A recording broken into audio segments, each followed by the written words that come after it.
Here's an important technical result in the theory of probability. It says that if you have an increasing sequence of events, so remember what that means is that these events, their sets, is that each set in the sequence contains the one before. In other words, A1 is a subset of A2, and A2 is a subset of A3, and A3 is a subset of A4, etc., all the way down the line. Then the probability the union of all these events occurs. In other words, the probability that one or more of the AIs occurs is the limit of the probabilities. And similarly, if you have a decreasing sequence of events, so in this case, decreasing sequence, that means that A1, A2 is contained in A1, and A3 is contained in A2, and A4 is contained in A3. So as you go down this sequence, each event has fewer outcomes than the one before, and the outcomes in each event are a subset of those in the one before. Then the probability the intersection of all these events occurs, in other words, the probability they all occur, is the limit of their probabilities. So let's prove this. So let's do the increasing case. Do the increasing case. And the key idea in this proof is I want to show that this equality holds.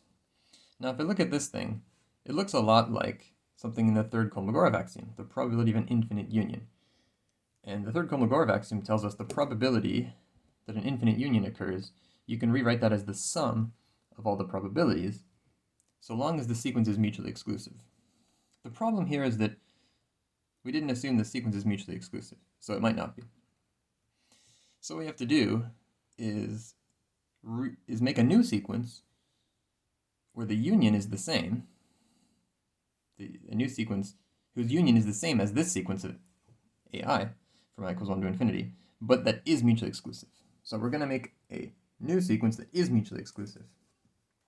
And I'll show you how to do it. Because these AIs are an increasing sequence of events, if you kind of visualize them, visualize A1 and A2, well, because it's an increasing sequence, A2 contains A1. So in a Venn diagram, A1 is inside A2. And similarly, if I were to draw A3, right, A3 contains A2. So as a Venn diagram, you get something like this. A1, A2, A3, each one contains all the ones before. All right. And clearly these things are not mutually exclusive, right? This increasing sequence. Because, for example, the intersection of A1 and A2, it's all of A1. So I need to make a new sequence that is mutually exclusive.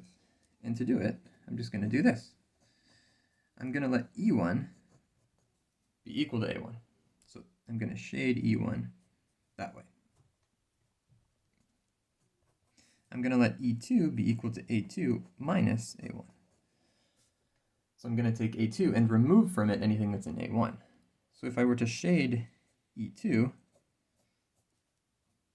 that way, then there's E2. Notice that I didn't shade A1. So E2 is the stuff that's in A2, but not anything that's in A1. So if A2 is a ball, that is, it contains everything inside it, then if A2 is a ball, then E2 is a ring, because it has a hole in it, right? I can think of A2 is like, A2 is a pie, but E2 is a donut, it has a hole in it. And then similarly, E3 is going to be A3 minus A2, and so on. So in general, EI is equal to AI minus 1, if I is bigger than 1. So if I is equal to 1, EI is equal to AI, sorry, E1 is equal to A1, and if I is bigger than 1, then EI is AI minus 1. That's the pattern, right? Okay, so to understand really well these EIs, let me just grab another piece of paper and let me jump out of this proof for a sec and just do a really simple example to show you what these EIs are and why they do the thing I want in this proof. So imagine that I just make a sequence of 3 events, an increasing sequence. And let's do heart 7 for A1. Let's do heart 7, 3 for A2.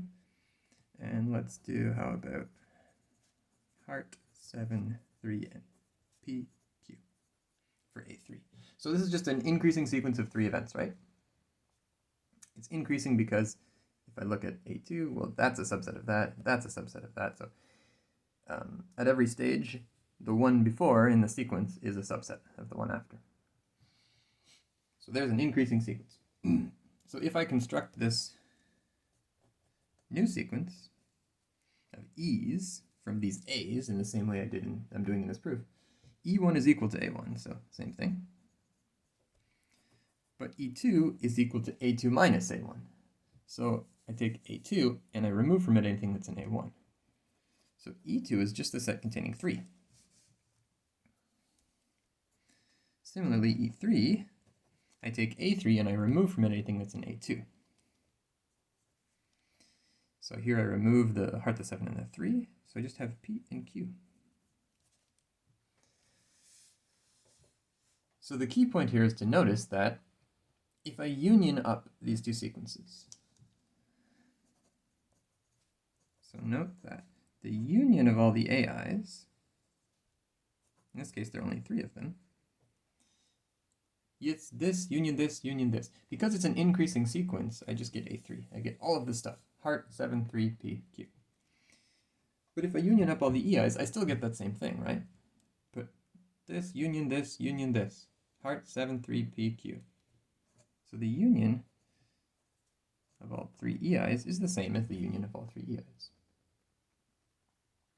And in fact, even if I change the index on top here, if I just took the first 2, still true, right?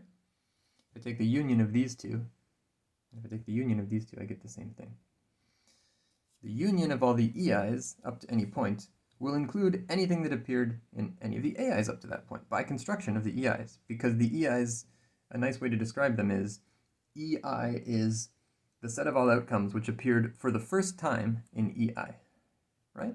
So the heart and the 7 appear for the first time in A1, so they're in E1. The heart and the 7 already appeared in an earlier A, but the 3 appears for the first time in A2, so it's in E2. The P and the Q appear for the first time in A3, so that's what's in E3. So because of this property, the way I constructed the sequence of E's, the union up to any point of the AIs is equal to the union up to that same point of the EIs. And the sequence of EIs is mutually exclusive.